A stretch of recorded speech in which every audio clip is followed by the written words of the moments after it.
Hello. आज जो है एकाएक विचार आया कि जलवायु परिवर्तन जो हो रहा है, कभी बहुत ज़्यादा तापमान का गिरना, कभी बेवजह बिना मौसम का तापमान का बढ़ना, ये सब क्यों हो रहा है। तो एकाएक दिमाग में आया कि जलवायु परिवर्तन जो होता है वो ग्रीन हाउस गैसेस के कारण होता है।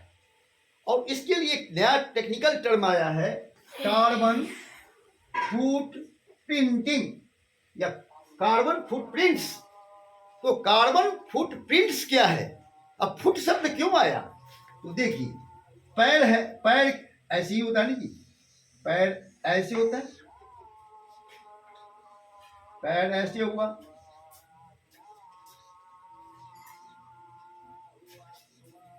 हाँ, ये पैर हो गया। ये आपका green houses gas, green house gases कौन है? जैसे CH4 है, मीथेन है, N2O नाइट्रस ऑक्साइड है, कार्बन डाइऑक्साइड है, फ्लोरो कार्बन है, H2O। ये भी वाष्प अवस्था में वायुमंडल में मौजूद रहता है। और अधिकतम मात्रा में आर्द्रता है तो हमारे जलवायु को प्रभावित कर देगा। लेकिन ये ग्रीन हाउसेस गैसेस हैं, इस सबको कहते हैं green house gases, green house gases. और इन गैस, ये गैस जो है मुख्यतः चार गैस जो आप देख रहे हैं, CH4, N2O, CO2 और क्लोरोफ्लोरोकार्बन, इसकी वजह से वायुमंडल का तापमान बढ़ता है।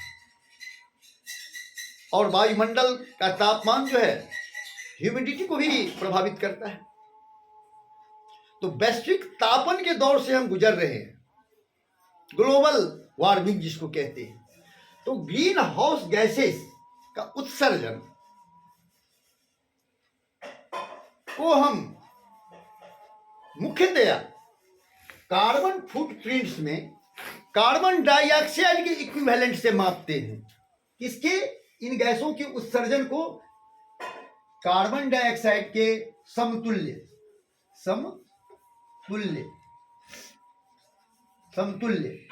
इक्विवेलेंट, कार्बन डाइऑक्साइड के इक्विवेलेंट हम इन गैसों के उत्सर्जन को भी मापते हैं।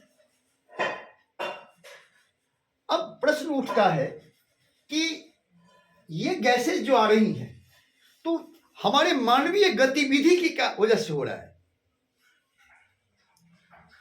हम आराम की जिंदगी जी रहे हैं, ट्रांसपोर्टेशन के क्षेत्र से ग्रीन हाउस गैसेस उत्पन्न होती हैं, इलेक्ट्रिसिटी,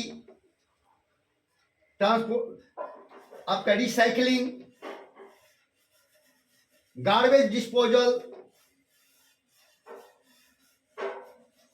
इंटरनेट, ये सब क्षेत्र हैं। मान लीजिए ये सब क्षेत्र हैं, इन सब क्षेत्रों के कारण ये भी क्षेत्र है, ये पांचों क्षेत्र भी समझिए। तो ये ग्रीन हाउसेस गैसेस जा रही हैं, ग्रीन हाउसेस गैसेस जा रही हैं। लेकिन कार्बन फुटप्रिंट्स में हम CO2 के समतुल्य ही सब इनका उत्सर्जन को भी मानते हैं प्रति टन के हिसाब से।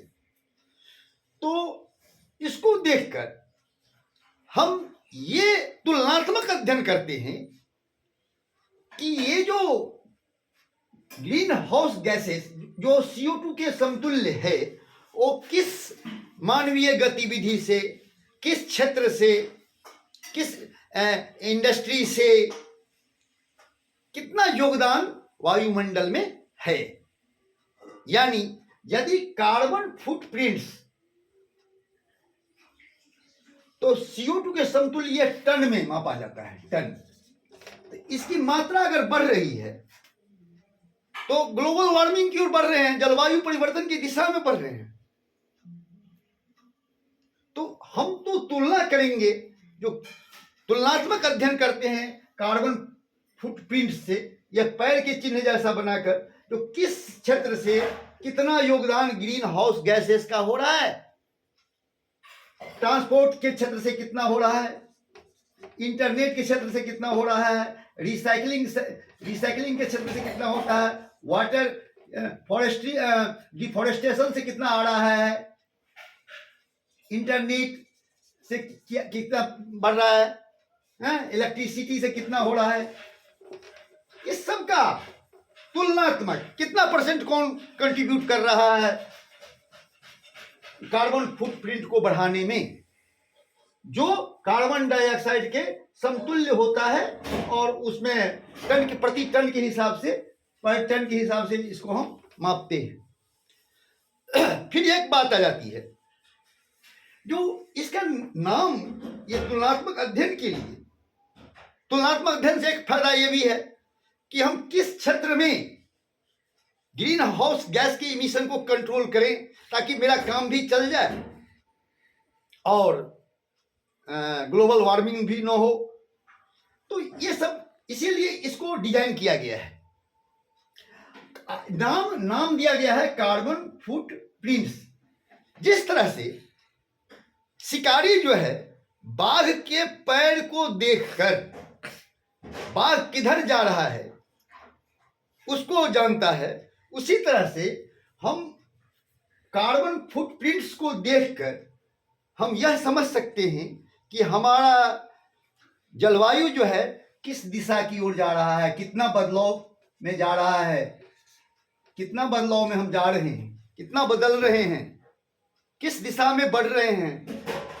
जैसे कोई आदमी कीचड़ में चलता है तो उसके पैर को देख के पता करता है वही इधर आदमी गया, उसी तरह से इस फुटप्रिंट को देखकर, कार्बन फुटप्रिंट को देखकर हम जलवायु परिवर्तन में हो रहा है वो कितना तेजी से हो रहा है, या फिर हम किस क्षेत्र को में हम कार्बन फुटप्रिंट्स को घटा के उसको नियंत्रित करें, इस सब के लिए हम कार्बन फुटप्रिंट्स आवश्यक समझते हैं। और इस तरह से हम उम्मीद करते हैं कि आप कार्बन फुटप्रिंट्स को समझे होंगे। Thank you.